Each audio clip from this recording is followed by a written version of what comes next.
The image on this month's Chronogram is the puzzle. It's part of my Existential Man series of a guy that basically works in a cubicle and is a hero for just showing up.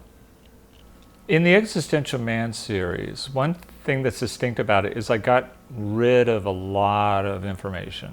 The backgrounds are very simple. That's what I think is sort of high modernist about it. I put little cubes of color. The man is empty, but what I wanted was these sort of vaguely cheerful colors, the little squares that are in the background of the Existential Man. I have this sort of earnest cheerfulness of a waiting room. So the Existential Man is almost myself struggling through an artistic crisis. Even though it seems to be a guy in an office, it seems to also look like me in a skinny tie with glasses. He's missing an eye. He's looking for his eye. He finds it, he throws it away. He sits in an office, he makes paper airplanes, he throws them away. There seems to be like no point at all in his existence. Also, the sculptures are interesting to talk about. I really love the sculptures.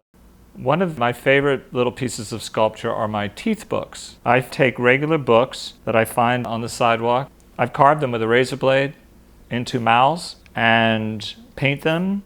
This tooth book has braces and then a cloth tongue. They're kind of scary, but it's like the book becomes silenced in some way by being cut and taped down, but it wants to get out. I think the information somehow wants to escape. You can't read this book anymore, you know?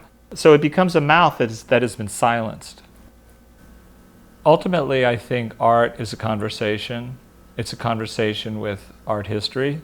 It's a conversation with other artists, your peers, the scene of the moment, and it's a conversation with yourself. So I think in that process is something all artists go through. It's a dialogue. It has no beginning and it has no end. It's just sitting at a table, talking. And you can either change the subject, add to the subject, or steer the conversation in some way. But I see art very much as being about you and the people that are looking at it and absorbing it. And it's a two-way street. I love that about art.